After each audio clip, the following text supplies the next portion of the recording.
好11节的感动时刻，今天要带您来看看新一代的客语新传师怎么样来传承客家文化。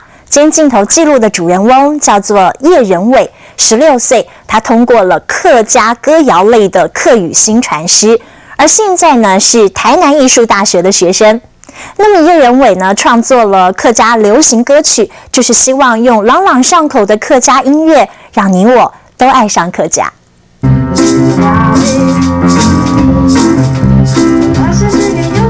生动活泼的客家流行歌，这是叶仁伟自己的创作。他是台南艺术大学应用音乐系的学生，在同学的帮忙之下，创作灵感源源不绝。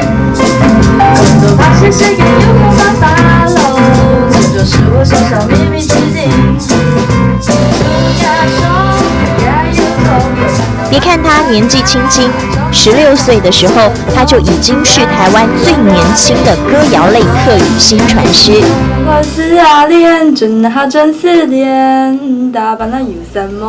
叶仁伟对客家歌谣如数家珍，怎么样也考不倒他。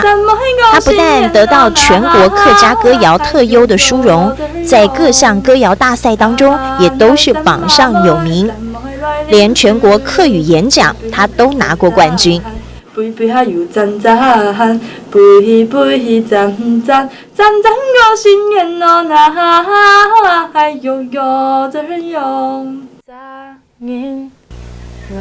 爸爸爱唱山歌，妈妈教客语，而身为客家新生代的他，也很有想法。他打算不断创作流行的客家歌曲。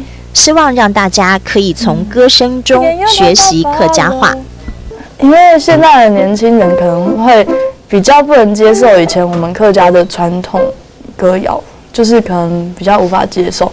然后我是想说，用客家的语言啊，然后跟就是现代比较现代一点的音乐，然后结合，也许现在的客家就是年轻人会比较容易接受。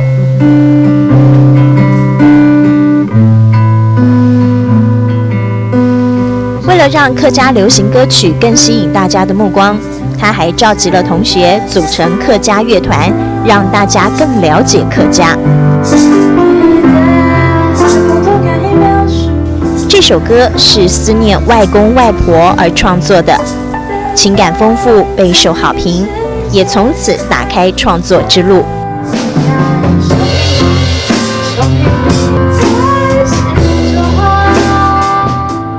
与同学们相互配合，用不同的乐器伴奏，让客家流行歌也能有不同的风貌。深深的思念，叶仁伟透过串串的音符轻声诉说。熟悉的客家音域承载着客语新传的愿望，也传唱着感动时刻。